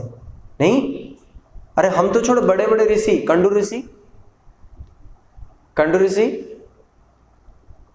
जब एक देव अप्सरा आई और कंडू ऋषि के साथ, कंडू ऋषि थोड़ा मोहित हो गए, तो 900 से ज्यादा साल तक उनके साथ वो भोग करते रहे, उनको पता नहीं चला। मंजू या कुछ करके ऐसा उनका नाम था। तो एक दिन वो आनी करने गए, बोले देवी मेरे को छोड़ो, अब मेरा संध्या करने का समय हो गया। 927 30 साल ऐसा कुछ हो गया था। तो जैसे गए तो उन्होंने बोला कि कौन सी संध्या की बात कर रहे हो? एक दिन में ना 3 संध्या होती है, अगर ऐसे मिला जाए तो 1 महीने में 90 संध्या होती है। 1 साल में कितने होते हैं? फिर 900 साल में कितने संध्या तुमने खो चुके हैं? अब जा करके तुम्हें याद आया तुम संध्या नहीं करे हो, अब जाके तुम्हें समझ में आया। इतने रोए कि मैं इतने साधन से भ्रष्ट हो गया, ये काम इतना प्रबल है, मेरे को जनाने तक नहीं दिया कि कब ये 900 1000 साल बीत गए, मेरे को पता नहीं चलने दिया। इसलिए हम लोगों का भी समय कैसे चला गया कुछ पता चला, केवल इन्हीं कामना के कारण। कामना इन सेंस कि हमारे जो भौतिक डिजायर्स हैं, जितने भी हमारे सब इस संसार को लेकर के ना, मेरे को ये भी करने हैं, मेरे को वो भी करने हैं, केवल शरीर के सुख नहीं है। तो ये सारे शरीर के अल्टीमेटली सारे शरीर के ही है ना। तो ये क्या दिखाता है? क्योंकि भोग में आसक्त एक व्यक्ति, अरे कुछ साल तो छोड़ो, कितने जन्म बीत गए, कई जन्म बीत गए, हरि तुमसे बिछुड़े हुए, भगवान से बिछुड़, कारण क्या है? भोग ही तो है, और क्या? यही भोग है। आप वो वाली स्टोरी जानते होंगे जैमिनी वेदव्यास जी के। एक दिन वेदव्यास जी कह रहे थे कि देखो ये जो काम है ना, ये काम जो व्यक्ति के दिमाग में रहता है ना, ये जो वासना है, भोग वासना है, ये इतना कठोर है, व्यक्ति को अच्छा भला सोचने नहीं देता। लोगों को पता भी है कि ये गलत है, पर फिर भी वो भोग वासना उसको करने देता है। इसलिए कहता ना, कामातुराणाम किम न भयम न किम लज्जा। एक काम युक्त व्यक्ति को ना कोई भय है, ना कोई लज्जा है, ना उसको कोई डर है, ना कोई शर्म है। हमने सुना है ना रामानुजाचार्य की स्टोरी में, जब वो धनुर्धर जाता था भरे रास्ते में, वो उस वैश्या को सामने करके चलता था, कोई भय नहीं है। क्यों? क्योंकि वो कामासक्त है। तो इसी कामासक्त के कारण लोगों का बुद्धि भ्रष्ट हो जाता है। उनको पता भी होता है, पर फिर भी वो सही रास्ते में चल नहीं पाते हैं। तो जैमिनी ऋषि ने बोला, नहीं नहीं गुरुदेव, आप जो बात कह रहे हो ठीक है, पर ऐसा नहीं हो सकता। किसी को गलत पता है, वो फिर कैसे गलत करेगा? कौन कह रहे? जैमिनी ऋषि कह रहे किसी को गलत पता है वो तो कैसे करेगा? बोले अरे काम है ही ऐसी चीज, तुम क्या कर सकते हो, बड़े बड़ों का कुछ नहीं। बोले नहीं, मैं आपकी ये बात पे मान नहीं सकता, मेरे को अगर पता है तो कैसे मैं गलत करूंगा। बोले ठीक है। तो एक दिन चतुर्मास के समय वेदव्यास जी जो है निकल गए। बोले बेटा मैं जा रहा हूँ, और तुम अपना ख्याल रख तो लोगे, क्योंकि गुरु की अनुपस्थिति में बड़ा विकट होता है परिस्थिति, अपना ख्याल तो रख पाओगे? बोले हाँ हाँ गुरुदेव, कोई दिक्कत नहीं। बोले मैंने जो वो बात बताई थी, तुमने मेरी बात को खंडन किया था। बोले हाँ वही बात आज भी मैं, है ना, उस सिद्धांत में मैं भी आज खड़ा हूँ। जब किसी को गलत पता है तो वो गलत कर ही नहीं सकता। बोले ठीक है भाई, तुम अपने सिद्धांत पे खड़े रहे ना, भगवान के सिद्धांत तो कुछ और होता है। चले गए वो। जैसे गए, कुछ घंटे बीतने के बाद बारिश का मौसम था, तो आखिरी के चतुर्मास के आखिरी का महीना जो होता है कार्तिक में, बारिश का समय होता है। तो वो नदी के किनारे गए थे। एक सुंदर स्त्री बिल्कुल पतला कपड़ा पहन करके नदी से आई, और ऊपर से बारिश और हो रही थी। तो उस समय संध्या होने चला था। जैमिनी ऋषि को जा करके बोला कि महर्षि मेरे को आप थोड़ा अपने आश्रम में स्थान देना। जैमिनी ऋषि बोले हाँ हाँ क्यों नहीं, आओ। तो उनको ले आए अपने आश्रम में, और उनको बोल दिया कि तुम इस कमरे में रुक जाना, और अपने कुटिया में वे आ गए। तो समय गया, और जैसे रात बढ़ने लगा, उनके दिमाग में वही चीज़, जो चीज़ अजामिल के दिमाग में था। देखो अजामिल साधारण तो था नहीं, पंडित था वो, वेदज्ञ था वो, समझ रहे ना। माया जो चीज़ है ना, भगवान ने जो दिया है ना माया को, माया का दो वृत्ति है, और एक वृत्ति उनमें से है आवरणात्मिका। सब कुछ जानने के बाद भी एक आवरण देना है। हमें पता है क्या है कि उस पार जो है, उस पार है खाई, हमें जाना नहीं है, पर फिर भी हम खाई में जाते हैं। बकरा जैसे कसाई क्या करता है, दीवार रख देता है, इस तरफ बहुत सुंदर सुंदर हरे हरे घास डाल देता है, खा भाई, और उस तरफ दूसरे बकरों को काटा जा रहा है। हमारा बस स्थिति वही है। तो जैमिनी ऋषि है। जैमिनी ऋषि कौन? जिनको वेदव्यास ने अपने हाथों से पढ़ाया, जो साम वेद या कौन से वेद उनको दिया, वो जैमिनी ऋषि। अब उनका रात बढ़ते बढ़ते उनके दिमाग की जो बत्ती वो बुझती बुझती चली गई। वो सोच रहे हैं उसके बारे में, अब मन नहीं, गलत है गलत है, मैंने गुरुदेव को बोला ये गलत है, मेरे को नहीं बहना है, कुछ नहीं। उनकी वो स्वरूप को चिंतन करते करते कुटिया से बाहर निकले और दरवाज़ा खटखटाया। उन्होंने पहले भी बोला था, अगर मैं भी तुम्हें बोलूँ दरवाज़ा नहीं खोलना। दरवाज़ा खटखटाया। बोले नहीं नहीं नहीं नहीं, आप कोई भी हो, इतने रात को एक स्त्री के कमरे में आप अकेले नहीं जा सकते हो। बोले अभी खोलो, नहीं तो मैं तोड़ दूंगा। सोचो, किम भयम किम न लज्जाम। गए, और जैसे उनको अपने भावों में भरा और अपने उत्तेजना को प्रकाश करने वाले थे, प्रकट हो गए वेदव्यास के रूप में। जैसे ही वो स्त्री वेदव्यास के रूप में परिवर्तन हो गई तो धक्का मार के, गुरुदेव आप, गुरुदेव आप, तुम्हें मैंने बोला था ना, इतना भी कुछ अच्छा जान लो, बुद्धि चकरा जाएगा बेटा। क्या हुआ? बड़े लज्जित हुए, समझ नहीं पाए, है ना। अरे वो तो छोड़ो, मोहिनी अवतार में शिव जी का देखो, इतने सुंदरी पार्वती पास में, क्या शिव जी को तो भगवत तत्व पता नहीं है? जितना भगवत तत्व शिव जी को पता है कि किसको पता होगा? भगवान के सारे अवतारों की जो सही जानकारी है वो शिव जी के पास है। फिर भी नहीं देखना है। बोले अरे कम से कम मैंने तुम्हें अब तक तुम्हारी कीर्ति को बढ़ा रखा है, तुम अपने हाथ से क्यों उस कीर्ति का नाश कर रहे हो? बोले नहीं प्रभु, सारी अवतार मैंने आपके दर्शन किया, बस यही अवतार मेरे को देखना। अच्छा ठीक है, देख लो। तो मैं डिटेल में ही नहीं जा रहा हूँ। तो जैसे मोहिनी चल के जा रहे थे, उनकी सुंदर स्वरूप को देख करके शिव जी ऐसे मोहित हुए कि पार्वती को धक्का मार के फेंक दिया और चल पड़े उनके पीछे पीछे। और फिर उसके बाद सब हम जानते हैं। तो क्या भगवान की, देखो यहाँ पे एक चीज़ पर और है, शिव जी को भगवान की माया ने आकृष्ट नहीं किया, स्वयं भगवान ने किया है, जड़ माया नहीं किया है। अरे जड़ माया को तो अपने गोद में धारण करते हैं, तब भी कोई विकार नहीं है, वो तो ऐसे निर्विकार हैं, कोई विकार नहीं है उनके अंदर। परंतु ये उनकी योग माया है, ये स्वयं भगवान ने उनको चला, समझ रहे ना, मोहिनी अवतार। तो इसलिए बड़े बड़े मोह्यंती यत् सूरय, इतना आसान नहीं। तो केवल ये भोग बुद्धि है, इसी भोग बुद्धि के कारण हम जन्म जन्मांतर में फंसे हुए हैं। छोटी सी इतनी सी भी वासना अगर रह जाए ना, छोड़ेंगे नहीं, हमें दोबारा जन्म लेना पड़ेगा। और हमारे पास कितने वासना है, कोई हिसाब ही नहीं है। अगर इतनी सी वासना हमें दोबारा जन्म कराता है, कितने सारे वासनाएं होंगे। और अगर उदाहरण दिया जाए तो कितने सारे उदाहरण भरे पड़े हैं भोग में, कैसे कैसे लोगों का नाश हुआ है। और इसलिए कम से कम महाप्रभु कहते हैं, यथा यथ विषय भुंज अनासक्त होइया, यथा यथ विषय, हाँ ठीक है, जितना विषय अपने साधन के लिए उपयोग है। त्याग का मतलब क्या है? क्या बड़े बड़े दान करना? त्याग का मतलब क्या है? जितने अपने शरीर के लिए जरूरत है, मेरे को जरूरत है इतना, इतने से हो सकता है इतने से, उससे 19-20 भी ऊपर नीचे नहीं है, उतना ही हमें ग्रहण करना है। बाकी चीज को छोड़ देने को ही त्याग कहा जाएगा। ऐसा नहीं कि हम भी बहुत अच्छे से भोग कर रहे हैं और बड़े बड़े दान भी कर रहे हैं, नहीं नहीं नहीं, कितना भी कर लो, परंतु जितना खुद के लिए जरूरत है उतना ही रखना। और जो बड़े बड़े दान कर रहे हैं ना, वो वास्तव में दानी नहीं है। कारण, क्योंकि अपने लिए वो क्या कर रहे हैं, अपने लिए तो बड़े बड़े डिपॉजिट रखे हुए हैं ना, इसको त्याग नहीं कहा जा सकता। त्याग का वास्तव स्वरूप है।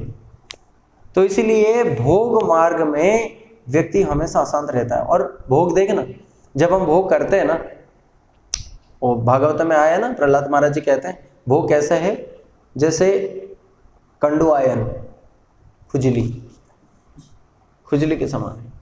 जब खुजाते हैं तो कितना अच्छा लगता है, और धीरे धीरे जब 4 बार 8 बार 10 बार जब खुजाते हैं, तब उसके बाद क्या होता है, जब देखना कईयों को मतलब बहुत ज़्यादा रेसेस प्रॉब्लम होता है ना, बहुत ज़्यादा खुजाते हैं, वो रेसेस में देखना उनका पूरा छीले हुए होते हैं, देखा होगा।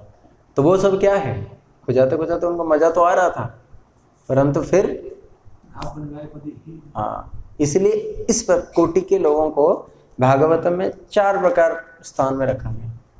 जैसे ऊंट है, ऊंट क्या करता है, कांटा खाता है, नहीं कांटा खाता है तो क्या सोचता है, हाँ खून की स्वाद आता है, और उसको क्या लगता है, कांटे में स्वाद आता है, हाँ नमकीन कांटा खा रहा हूँ। जैसे कुत्ता है, हड्डी, सूखा हड्डी को चबा करके वही उसके जीभ में लगता है, दांत के बीच में आकर के जब छिल जाता है, उसको लगता है कि वास्तव तो हड्डी में रस है।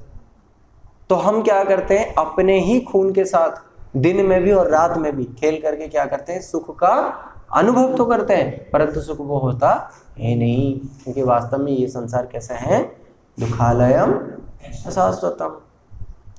ठीक है ना, ये है भोग मार्ग। और भक्ति मार्ग कैसा है,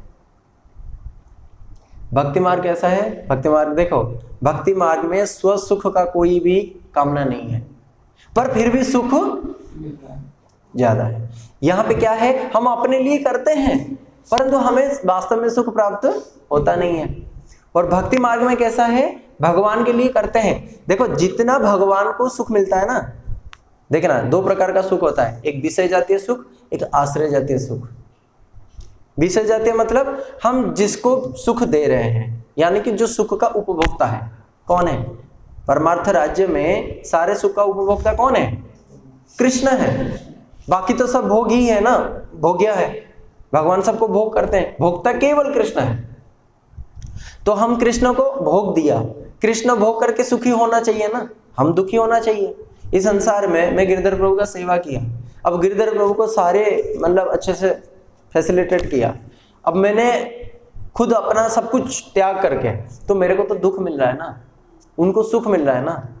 परंतु परमार्थ जगत में बिल्कुल उल्टा है, भगवान को जितना सुख मिलेगा ना उससे कई गुना सुख जो है भक्तों को मिलेगा। आप बताओगे इसका प्रमाण है कहीं, है ना। विषय जातीय सुख क्या हुआ, कृष्ण जो सुख मिलता है जिनको। आश्रय जातीय सुख क्या है, जो देते हैं सुख, यानी कि भक्त लोग। विषय जातीय सुख से आश्रय जातीय सुख ज्यादा है, इसीलिए कृष्ण क्या हुए, महाप्रभु बन करके आए ना। क्या जरूरत थी, वो तो भोगता थे, वो तो आराम से भोग सकते थे। इसलिए भक्तों को कभी बोला जाता है कि भाई भगवान बन जा, नहीं नहीं, हम ठगने के लिए थोड़े ही आए, हम खुद को नहीं ठग सकते। भगवान भी कहते हैं अरे भाई तुम ये ले लो वो ले लो, नहीं नहीं नहीं, नहीं। तो क्या चाहिए, दीयमानम न घृणन्ति बिना मत सेवनम जना, देने पर भी वो लेते नहीं है। क्या नहीं लेते, सुख। तो केवल भगवान को ही सुख प्रदान करते हैं, इसी को ही कहते हैं भक्ति। तो समझ में आ गया, भक्ति में जो भगवान के लिए करोगे उससे हमें सुख मिलेगा, और कर्म में अपने लिए करने के बावजूद भी हमें दुख ही दुख मिलता है। ये है भोग मार्ग और भक्ति मार्ग में अंतर। तो भोग में सब कुछ खो चुका था कौन, अजामिल, यानी कि इतने सारे कर्म उसके पास होते हुए भी एक छोटी सी गलती उसके सारे कर्म को ढा दिया, और इतना सारा 88 साल तक जो पाप किया था, एक भक्ति, छोटी सी भक्ति नारायण नाम के अंत में, वो भी, और वो भी अपने बेटे के लिए, वो सारा का सारा पाप नष्ट हो गया। आई बात समझ में, ठीक है। तो यहाँ पे हमने पिछले क्लास में एक चीज और पढ़ा था कि जो भक्ति है, जो केवला भक्ति, जो यहाँ पे बोला है ना, अगम दुर्नंति काशना निरामेव भाषते केचित केवलया भक्त्या वासुदेव परायण। कौन सी भक्ति, वासुदेव भगवान की केवला भक्ति से। तो देखो यहाँ पे हम लोग कई बार इस प्रकार बोलते हैं ना, अरे देखो बेटा, तुम्हारा जो दादाजी है ना, तुम्हारा जो दादाजी, वो मेरे पोते के, छोटे से पोते के छोटे से उंगली के बराबर भी नहीं है। सपोज करो, मतलब इस प्रकार से कुछ हम कहते हैं, मतलब तुम्हारे घर के बड़े बड़े भी हमारे घर के छोटे छोटे के बराबर नहीं है। समझ रहे हो, इसका मतलब क्या हुआ, किसका महिमा है, हमारी महिमा है। देखो कैसे कैसे, तुम्हारे घर के बड़े बड़े भी जो परिपक्व है, हमारे घर के जो नादान है ना, बेसमझ जो होते हैं ना, उनके बराबर भी नहीं है। यानी कि तुम्हारे दादा और का कितना बेसमझ हो गए कि हमारे बेसमझों के बराबर भी नहीं है। तो यहाँ पे कहते हैं पाप कितने भी ऊंचा कोटि का क्यों ना हो, भक्ति में भी तारतम्य है। भैया भक्ति में भी ऐसा मत सोचो कि जो भी दुनिया में भक्ति कर रहे हैं वो सब कुछ भगवान के बहुत नजदीक होंगे। अब ऐसे नहीं कह सकते हम कि राधा रानी जितने भगवान के करीब हैं, ध्रुव प्रहलाद उतने करीब होंगे, है क्या। तो भक्ति में तारतम्य है निश्चित रूप से। कई बार लोगों को ये लगता है अरे ये तो बड़े गलत कर रहे हैं, सारे भक्त तो एक ही है, सबको एक जैसा वो है। ये एक सबसे बड़ा मानसिकता में गलत धारणा बिठाए हुए। भक्तों का सम्मान है, भक्तों का तो छोड़ ही दो, साधारण कुत्ता बिल्ली का भी सम्मान है। समझ में आया ना, जहां पे सम्मान की बात है, सबके लिए सम्मान है, परंतु सम्मान तारतम्य की दृष्टि से दिया जाएगा। जैसे उदाहरण देते हैं, घर पे पति हैं, है, देवर हैं, सास ससुर हैं, बच्चे हैं, संबंध से वो जो स्त्री है वो सबकी एक नहीं, पर वो स्त्री तो एक ही है ना, स्त्री तो एक ही है ना, पर संबंध से अलग है वो। वही एक ही स्त्री संबंध से बिल्कुल अलग हो जाते हैं। मां कभी भी पत्नी नहीं बन सकती, पत्नी कभी भी मां है क्या? तो वो तो स्त्री एक ही है ना, पर फिर भी इसके अनेक रूप कैसे हो सकते हैं? ठीक उसी प्रकार से भक्ति एक होने पर भी, भक्ति वही लादिनी वृत्ति की सार वृत्ति का नाम ही भक्ति है, परंतु तारतम्य वहां पे भी बहुत सारे हैं। इसीलिए हमारे घर की छोटे से छोटे, यानी कि जो सर्वनिम्न भक्ति है ना, जो कि शास्त्र में बिल्कुल मना किया गया है करने के लिए, मना तो नहीं किया गया देखो किसी प्रकार से, पर वो निकृष्ट रूप का भक्ति है। कहते वैसा वाला भक्ति अगर कोई व्यक्ति कर भी लिया ना, बड़े से बड़े पाप भी वो छोटे से भक्ति के कारण क्या हो जाते हैं, ढह जाते हैं, उसके बराबर नहीं हो सकता है। कहने का तात्पर्य है, समझ में आया? तो इसीलिए हम लोगों ने सुना था कि जो कह रहे हैं ना कि भक्ति कितने प्रकार के हैं, कहते हैं कि भक्ति दो प्रकार के, संतता कादाचित की। संतता में कुछ कैटेगराइजेशन है, आसक्ति युक्त है, रागमयी है, और कादाचित की का मतलब है राग आभासमयी, राग भाष्य शून्य, और एक आभास रूपा। मतलब मैं डिटेल में नहीं जाता हूँ, मैं इसको और थोड़ा सा बाद में बता दूंगा। कहते हैं कि एक होता है कि जैसे मान लो कि किसी के अंदर भगवान के प्रति स्वतः प्रेम है ना, स्वतः प्रेम है, वो भगवान के लिए प्रेम करता है, उसको राग भक्ति कहते हैं। मैं बताऊंगा बाद में बहुत डिटेल में।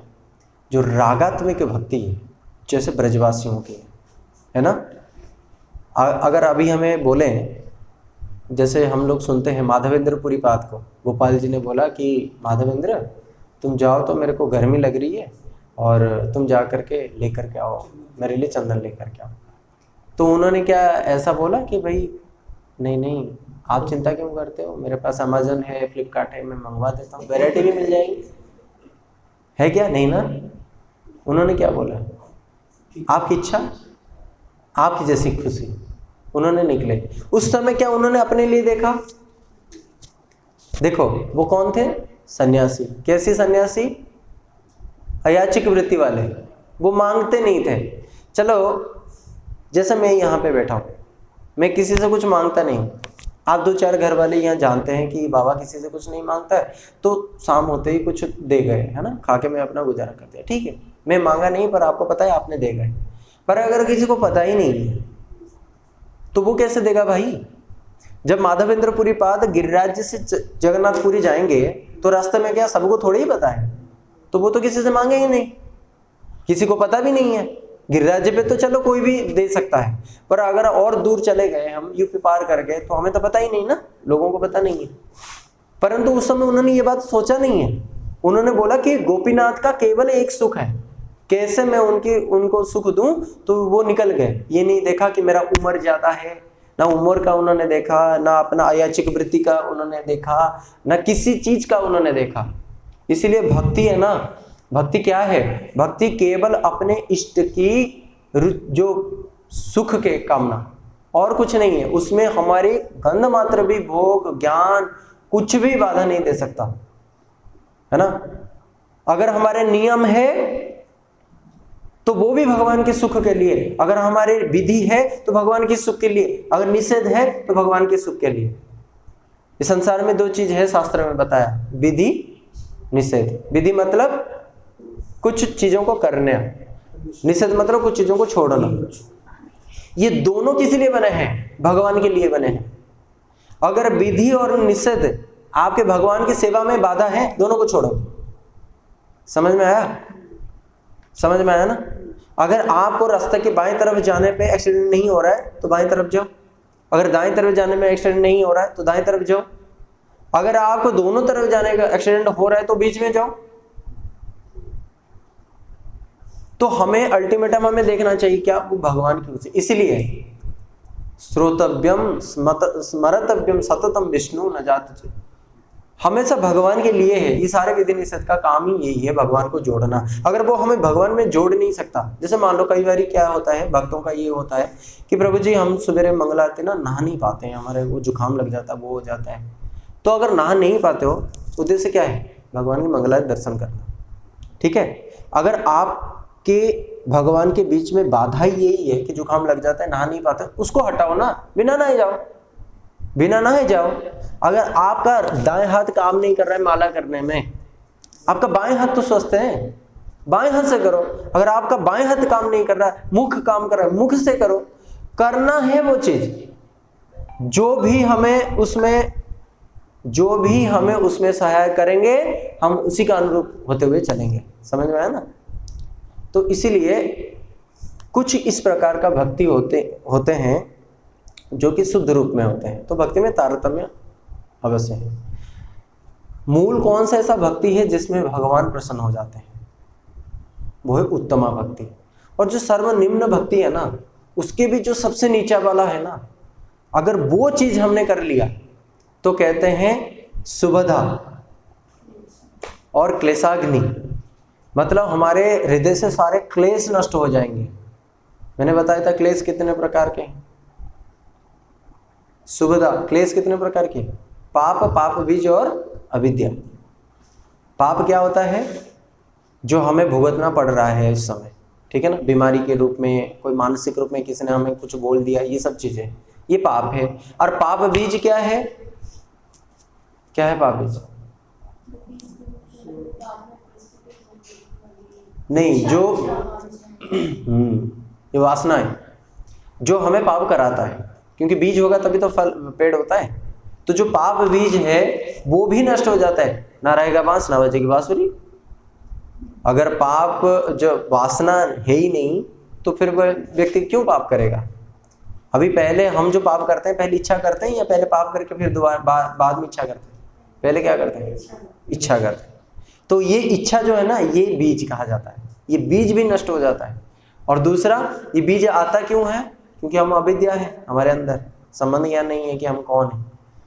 एक होता है हम जान गए, ठीक है, हम भगवान हमारे हैं, पर उसकी हिसाब से हम काम भी तो नहीं कर पा रहे। तो वास्तव में अविद्या कब नष्ट होगा? हाँ, इच्छा खत्म होगी और वो अविद्या खत्म हो जाता है।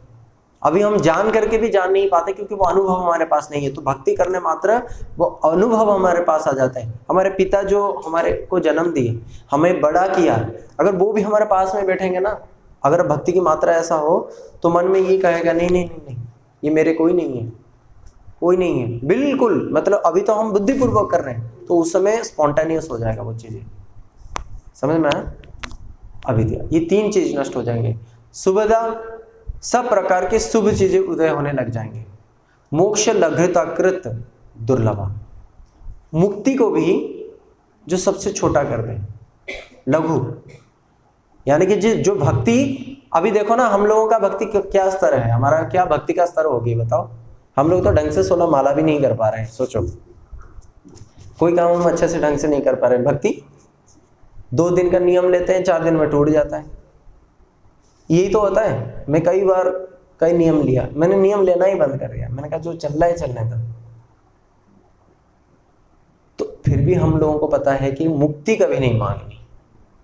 बच्चा को पता होगा, मुक्ति नहीं मांगनी, है ना। कैवल्यम नरकायते, नरक के समान है वो हमारे लिए, मुक्ति नहीं मांगनी। उद्धव जी जब गए थे ना, तो उनको भी भगा दिए, बोले तुम भगवान में ध्यान लगाओ। बोले अरे बेटा उद्धव, भगवान जो ईश है ना, वो 10-20 नहीं है, और हमारा मन भी 10-20 नहीं है। तो हमारे एक मन है ना जो श्याम सुंदर के पास से चला गया है, को आराध्य ईश। जब वो भगवान को भी त्याग देते हैं कृष्ण के लिए, तो मुक्ति क्या है फिर उनके सामने? इसलिए दीयमानम न गृह्णन्ति बिना मत्स्यवनम जना। ध्रुव महाराज जी जब गए तो थे राज्य शासन, राज्य की जो है ना वो पाने के लिए, भगवान मिल गए। और भगवान जब अपने गोद में बिठा दिया, देखो भगवान भी कितने चालाक हैं। एक तो अपना सुंदर रूप उनको प्रदान किया, दिखाया अंदर, और एकदम से फिर अंतर्हित कर दिया। पागल हो गए वो, ध्रुव महाराज जी पागल हो गए। और सोचो ना वो व्यक्ति का हाल कैसा होता होगा जिसको भगवान के दर्शन हो और एक क्षण भर में चला जाए। इस सब के साथ होगा। जो भी भक्ति राज्य में आया है ना, अगर वो भक्ति करेगा अपराध से मुक्त होकर के, देखो ये बात की गारंटी ले रहे हैं हमारे गुरुवर, कहते हैं अगर इसी जन्म में भी आप कर सकते हो, इसी शरीर में भी, अभी जो भी मान लो 20-30 साल भी हमारा बचा होगा ना, इसी शरीर में भी हो सकता है, कोई असंभव नहीं है। भक्ति महारानी बड़ी कृपालु है, अगर हो गया ना तो इसी जन्म में भी जो हम सुन रहे हैं ना वो हमारे साथ होगा कि ध्रुव महाराज जी को भगवान ने दर्शन दिया, फिर चले गए, फिर आंखें खोले तो भगवान के दर्शन। नारद जी को दर्शन दिया और चले गए। मानो कोई एक व्यक्ति करोड़ों साल से रेगिस्तान में खड़ा हुआ है और अभी आया है, उसको बढ़िया सा शिकंजी बना करके एक बूंद उसके मुंह में डाल दिया, बस पागल हो जाता है, कब मिलेगा वो, अतृप्त हो जाता है ना। यही तो है, करोड़ों जन्मों से हम इस दुखालय रूपी रेगिस्तान में तो हम सफर कर ही रहे। और कृष्ण रूपी शिकंजी अमृत है, वो तो शिकंजी क्या है, अमृत है। अमृत अगर थोड़े से दर्शन के माध्यम से दिख गया तो क्या भाव होता होगा। इसीलिए ना जब वास्तव में भक्ति होती है, हमारे गुरुवर कहते हैं ना, माधुर्य अकादमी में वर्णन आता है, कभी पढ़ना, ऐसे ग्रंथ पढ़ोगे ना मन छटपटाएगा भक्ति करने के लिए। माधुर्य अकादमी में कहते हैं जब एक व्यक्ति भाव राज्य में पहुंच जाता है, पता है क्या करता है, वो दिखाता नहीं है कि देखो मेरे अंदर कितनी भक्ति है, वो छुपाता है। अभी हमारा वो क्या है, दिखाना। हम कभी भक्ति किए भी नहीं, हम क्या करते हैं, दिखाते हैं। हमारे प्रभु जी का एक ग्रुप है कृष्ण की ओर, उसमें chanting report, daily chanting report आता है, 206 राउंड, 208 राउंड। ओ भाई साहब 192 में तो हरिदास ठाकुर का होता था, तुम्हारे 206 राउंड है। महाप्रभु सनातन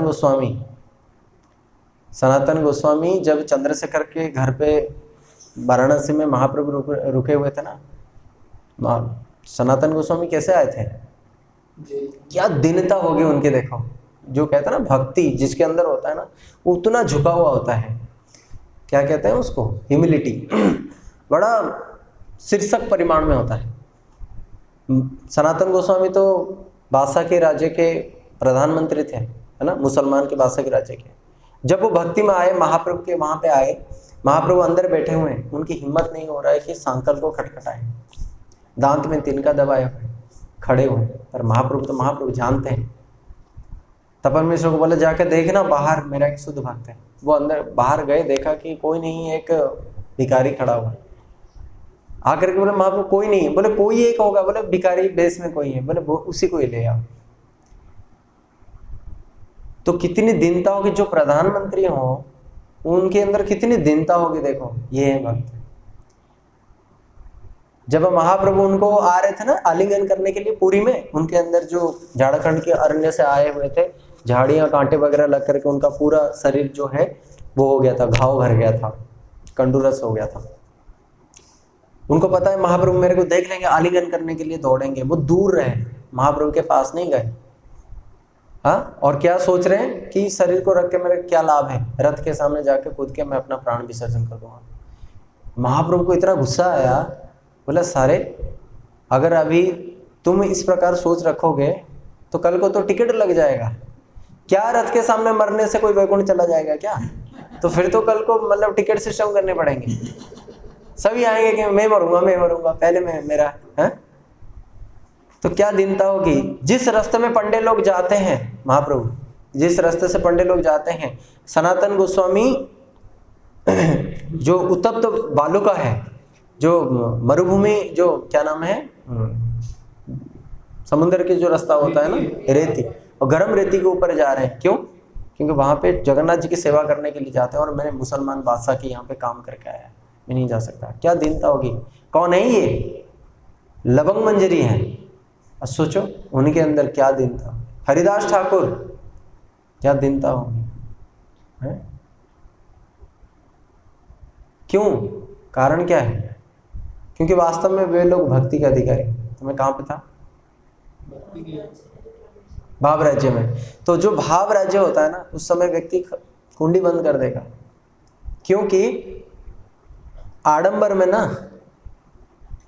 अपने इष्ट के साथ वो नहीं हो पाता, आडंबर में। इसलिए कई बार देखना वृंदावन में बहुत कम से कम लोग बैठे होंगे, जो भक्ति की रस वहां पे मिलता होगा ना, बड़े बड़े पंडालों में लाइटें वाइटें लगा हुआ है, कुछ नहीं होगा, निरस। और वहां पे सारे चीजों को उजागर करके बोल रहे हो। कृष्ण ने राधा जी के साथ निकुंज में, निभृत निकुंज में क्या लीलाएं करी होंगी, वहां पे बोल नहीं सकते। क्यों? वहां वादक है, हर प्रकार के श्रोता होंगे, और यहाँ पे केवल सजातीय श्रोता होंगे। ठीक है ना?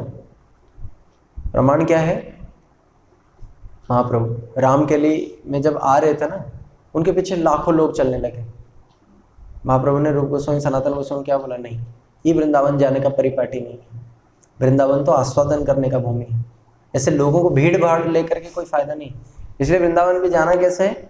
4-5 लोग जाएं और उन स्थानों में जाएं, उन वैष्णवों के पास जाएं, है ना? ये है वृंदावन, वास्तव वृंदावन का वो है, आनंद है। तो इसलिए अन्याभिलाषिता शून्यम ज्ञान कर्मादि अनावृतम आनुकूल्यन कृष्णानुशीलनम भक्ति उत्तमा। ये है उत्तमा भक्ति का। परंतु जो सर्वनिम्न भक्ति है उससे क्या हो जाता है? मुक्ति भी छोटा पड़ जाता है। जो व्यक्ति सोचो उत्तमा भक्ति कर रहा होगा, उसको मुक्ति क्या है? नरक के समान है। इसलिए बोला गया कैवल्यम नरकायते, कर्म कांड ज्ञान कांड सकली विषेर भांड। ये दोनों ही है ना, जो कर्म कांड और ज्ञान कांड है ना। आज इस देवता को पूजा करो, कल उस देवता को पूजा करो। आज यहाँ पे मन शांति नहीं है, कल वो। अरे अपने इष्ट के ऊपर तुम्हारी कितनी भरोसा है? कितने जन्म तो तुम्हारे वैसे भी बीत गए, एक जन्म तुम्हारे केवल अपने गुरु के प्रति, अपने वैष्णवों के प्रति, अपने भगवान के प्रति विश्वास देने की। इतने जन्म जन्मांतर में अपने विश्वास रूपी अनमोल वस्तु को हमने कितनों के में उसमें बांटा, रिटर्न में हमें क्या मिला? पर आज आया है, आज आया, और भगवान कभी किसी का साथ नहीं छोड़ा है। ये हमेशा एक साधक को याद रखनी चाहिए। केवल ऐसा कोई व्यक्ति अगर इस संसार में है, केवल वो भगवान है और दूसरा कोई है ही नहीं, जो कि किसी के विश्वास के साथ कभी नहीं। हमेशा उसके विश्वास के 100 गुना उसने मोल दिया है। इसलिए स्वयं द्रौपदी बोलती है उत्तरा को कि इधर आ, तेरे को आज मैं एक बहुत सार बात बताने वाली हूँ। ये देख रहा हूँ ना, ये 5 जो है मेरे पति हैं। सर्वश्रेष्ठ भालाधर, सर्वश्रेष्ठ फरसाधर, सर्वश्रेष्ठ तलवारधर, सर्वश्रेष्ठ गांडीधर, सर्वश्रेष्ठ गदाधर। पर ये मेरे जब वस्त्रहरण हो रहा था ना, कोई भी मेरे पास खड़ा नहीं था, किसी ने भी मेरा लज्जा बचा नहीं पाया। यहाँ तक कि मैं स्वयं अपने आप को भी रक्षा नहीं कर पाई। मैंने अपने हाथ के ऊपर विश्वास किया, जब वो भी नहीं हुआ तो मैंने अपने दांत के ऊपर विश्वास किया, पर फिर भी ये लोग मेरा लज्जा नहीं बचा पाए। केवल पतंग उड़ाते वक्त मांझे से भगवान कृष्ण का उंगली कट गया था, और उस समय मैंने अपना छोटा सा पल्लू को फाड़ करके उनको वो कर दिया था। और उस समय भगवान कृष्ण साल्वे के साथ युद्ध कर रहे थे द्वारिका में। वहीं से बैठे बैठे भगवान ने क्या कर दिया? द्रौपदी की लज्जा निवारण किया। केवल कुरुसभा उसका साक्षी नहीं है, अपितु आज पूरे दुनिया में पूरा दुनिया साक्षी है। जब गजराज के पास कोई नहीं था तब कौन था? मीरा के पास कोई नहीं था तब कौन था? जब नामदेव के पास कोई नहीं था तब कौन था? तो इसलिए भगवान जो है वो विश्वास के हमेशा 100 गुना आगे देते हैं। इसलिए हमें प्रत्येक दिन क्या करना चाहिए? भगवान हमारा कभी भी अनिष्ट नहीं किया। हाँ, हो सकता है अभी हमारे पूर्व संस्कार के कारण अभी हमारे विश्वास इतना दृढ़ नहीं हो पाता। रोग हुआ है तो भगवान की इच्छा से हुआ है, सही होगा तो भगवान की इच्छा से होगी। कुछ भी हम करें, हम अपने गुरु से, अपने वैष्णव से, अपने भगवान से कभी भी विश्वास को नहीं कर सकते। हमारे गुरु चाहे कैसे भी हो, हमारे गुरु को अच्छा प्रवचन देना नहीं आ रहा, हमारे गुरु के अंदर कोई योग्यता नहीं, वो मेरे गुरुदेव है, ये जो अभिमान है ना, ये भगवान आपके अंदर सब कुछ संचारित कर देंगे। इसलिए देवहूति क्या बोल रही है? देखो, जो कनिष्ठ भक्त होता है उसके लिए कहा क्या कहा गया? अर्चयमेव हरे यम पूजा श्रद्धेहते न तद भक्तेषु चान्येषु सभक्त प्राकृत स्मृत। कहते कनिष्ठ भक्त, सबसे छोटा कोटि का भक्त वो होता है जो भगवान को बड़ा मानता है। भगवान का सेवा पूजा कर रहा है ना, कोई भक्त आगे कुछ आ गए ना, वो उनको बाद में करेगा। ठाकुर जी का सेवा पहले हो, बाद में भक्त। मध्यम कोटि का भक्त कौन होता है? यस्य देवे परा भक्ति यथा देवे तथा गुरु तस्यैते कथिता ह्यार्था प्रकाशन्ते महात्मनः। मध्यम कोटि का भक्त भगवान को जैसे देखता है, गुरु वैष्णव को भी वैसा देखता है। पर देवहूति माता क्या कह रही है? कहते हैं कि नहीं, कपिल देव को माता देवहूति कह रही है, यदि प्रभु मेरी भक्ति मेरे भगवान से बढ़कर मेरे गुरुदेव में हो तो इसी क्षण आप मेरे भगवान के रूप में दर्शन देना। और तुरंत उन्होंने भगवान के रूप में दर्शन दिया, क्योंकि गुरु ही सब कुछ है। अंतिम समय में हमारे बावन गोस्वामी महाराज जी कहते जीवर स्वरूप है नित्य कृष्णदास, है ना। बावन गोस्वामी महाराज जी कहते मेरा स्वरूप गुरु का दास हूं, मैं गुरु का दास हूं, और यही बन के मैं सुखी हूं। मैं भगवान का दास नहीं, मैं गुरु का ही दास हूं। इसलिए मैं गुरुदेव का खाता हूं, मैं गुरुदेव का पहनता हूं, और गुरुदेव ही मेरा सर्वस्व है। मैं गुरुदेव के सिवाय किसी को नहीं जानता हूं। यदि मेरी इस भावना बलवत्तर हो तो इसी क्षण मेरे को भगवान दर्शन देंगे। जैसे कोई संकल्प होता है ना, अगर संकल्प शक्ति हो, सीता माता के अंदर क्या थी? संकल्प शक्ति। उन्होंने बोला अगर तन मन वचन से रघुवीर ही मेरे पति हो तो इसी समय वैदे ही मेरे को अपने गोद में स्थान दे। तुरंत माता फट गई, चले गए उनके गोद में। नहीं, ऐसे भक्तों का संकल्प होना। तो इसलिए अगर हमारे भगवान के प्रति इतने विश्वास हो तो भगवान यही इर्द गिर्द है, कहीं दूर नहीं। तो इसलिए भक्ति की महिमा सर्वत्र है। इसलिए जो लोग ध्रुव महाराज जी कहते ना, ध्रुव महाराज जी को जब मिल गए ना भगवान, उसके बाद भगवान उनको कुछ देना चाहा, नहीं कुछ देना चाहा, ध्रुव महाराज ने नहीं लिया और रोने लग गए। बोले हाय रे, मेरे जैसा भागा कौन होगा, मेरे जैसा भागा कौन होगा। मेरे को तो अब हीरा मिल चुका है, अब मेरे को अगर हीरा को ले करके मेरे से कोई मेरे को कांच के टुकड़ा दे तो वो तो मेरे जैसा अभागा ही हो सकता है। इसलिए मैं क्या मांगने आया था, क्या मांगने आया था मैं? कांच की टुकड़ा। और मेरे को मिला क्या? हीरा मिला ना। सोचो, अगर वास्तव में भक्ति का स्वरूप हम नहीं जानेंगे तो फिर हम भी रोएंगे। कैसे? ध्रुव महाराज जी की तरह। इसलिए इस जन्म में हमें कौन सी भक्ति करनी चाहिए, ये सबसे पहले हमें डिटरमाइन करना चाहिए। समझ रहे हो ना। रूप गोस्वामी ने हमारे गौड़ीय सिद्धांत में, प्रभुपाद जी ने हमें जो वस्तु दिया है ना, एक जन्म केवल लगा दो उसको समझने के लिए, कर लेना अगले जन्मों में कहीं नहीं जाता। भगवान भी देख रहे हैं हम लोग क्या कर रहे हैं ना, भगवान देख रहे हैं। अगर हम सही रास्ता में है ना, साधन कर भी नहीं पाए तो हमें मांगने की जरूरत नहीं, चिंता करने की जरूरत नहीं, भयभीत होने की जरूरत नहीं है कि अगला जन्म हमें मिलेगा क्या। अरे तुम चिंता मत करो, तुमसे अच्छा तुम्हारे हित भगवान जानते हैं। क्या हम ये मांग करके आए थे कि प्रभुपाद जी की विचारधारा में हम आएंगे? आज हम आए हैं तो किसने हमें लाया है? भगवान ही लाए हैं। तो हमें मांगने की कुछ भी जरूरत नहीं है, हम केवल समझे, हम उस वस्तु को समझे। कल परसों मैंने एक गुरुदेव की कथा सुन रहा था, श्री गुरुदेव नारायण गोस्वामी महाराज जी की। तो उन्होंने क्या बोला है पता ना, कि जब हमें कृष्ण मिल जाएंगे ना तो हम कृष्णों को क्या मांगेंगे? तो क्या मांगेंगे कि इतने वो हो गए, मेरे को अपने गुरु के दर्शन नहीं। बोले आपके गुरु कौन है? बोले राधा रानी। बस मेरे को वहां पे ले चलो, मैं अपने राधा जी के चरण के बिना नहीं रह सकता। उस समय गुरुदेव कहते कहते रो रहे, तबई वास्मी न जीवामि त्वयाम बिना इति विज्ञाय राधे त्वं नयमाम चरणान्तिके। मैं तुम्हारा हूँ, छोटी सी दासी मैं तुम्हारा हूँ हे राधे, ये समझ करके इति विज्ञाय राधे त्वं नयमाम चरणान्तिके, आपके चरण अंतिक में ले चलो मेरे को। तो वो भक्ति है। और आज लोग क्या कहते हैं? राधे राधे श्याम मिला दे। अरे तुम कर क्या लोगे श्याम को पा करके? तुम क्या करोगे? कृष्ण के साथ भोग। ये भोग वृत्ति जो यहाँ पे है वहां पे जाएगा नहीं, हमें भोग नहीं करना है वहां पे। कृष्ण के साथ चले जाएंगे, हम सखी बन जाएंगे, हम करेंगे क्या वहां पे? कृष्ण को भोग। हम कृष्ण को भोग करेंगे? यही वस्तु ही तो महाप्रभु देने के लिए आए थे।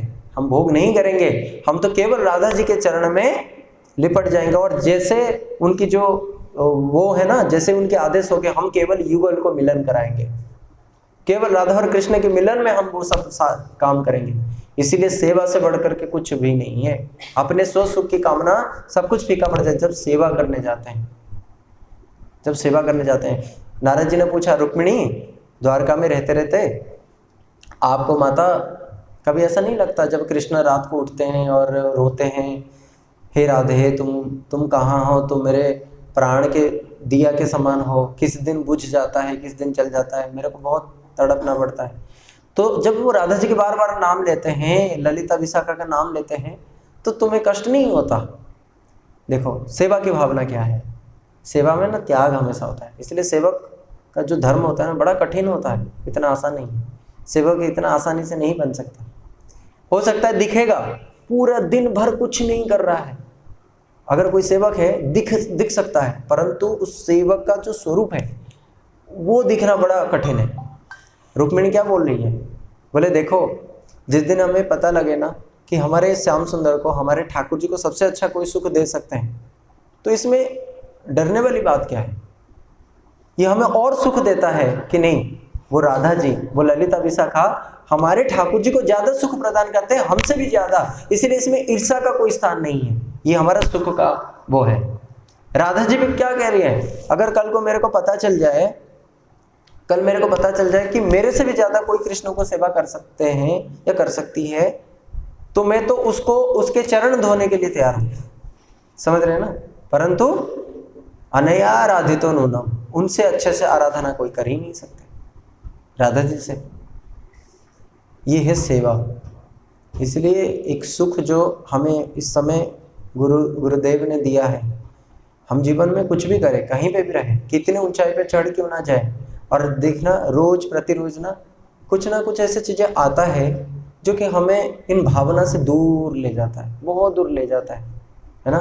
कभी एकांत में बैठ के, हे गोकुलनाथ, हे प्राण प्रियतम, हम केवल राधा जी की सेवा में जाना चाहते हैं, जो नरोत्तम दास ठाकुर ने गाया है, हा हा प्राणेश्वरी तुआ विच्छेद अनाले, निरवधि प्राण मोर धिक धिक ज्वाले। ये जो कीर्तन क्या बोल रहे हैं कि हा हा प्राणेश्वरी तुआ विच्छेद अनले, आपकी विरह अनल में मेरा कैसा वो जा रहा है, धिक धिक जले।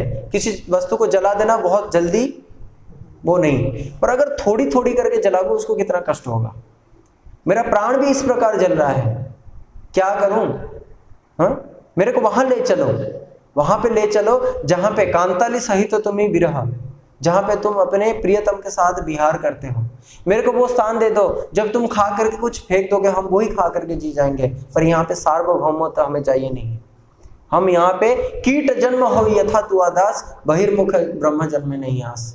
राजा कुलशेखर क्या स्तुति करते हैं कि मेरे को किसी भी जन्म में आप रख लो, परंतु हे प्रभु केवल आपके शुद्ध भक्तों के घर पे कुछ भी करके कीड़ा बना करके भी जन्म दे दोगे ना, तो आपकी भावना बनी रहेगी। परंतु ऐसा स्थान में मैं जाना नहीं चाहूंगा जहां पे मेरा बहुत सम्मान हो, परंतु वहां पे आपके कोई भावना ना हो। इसलिए जहां मुक्ति लोक जो है बिल्कुल भगवत भावना से रहित है, सब वहां पे ब्रह्म है, तो इसलिए हम भोग चाहते नहीं, मोक्ष लग्रता कर उसको भी छोटा बना देता है। फिर क्या होता है, भक्ति का और लक्षण क्या है, सांद्र नंद्र विशेषात्मा, वो इतना गाढ़ा होता है कि हमें कहीं जाना नहीं पड़ता।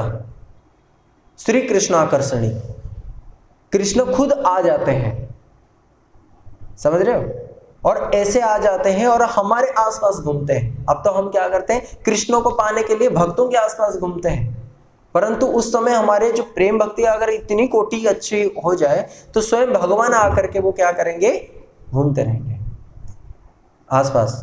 क्यों? भगवान है भौरा, भौरा कहाँ मंडराता है, फूल।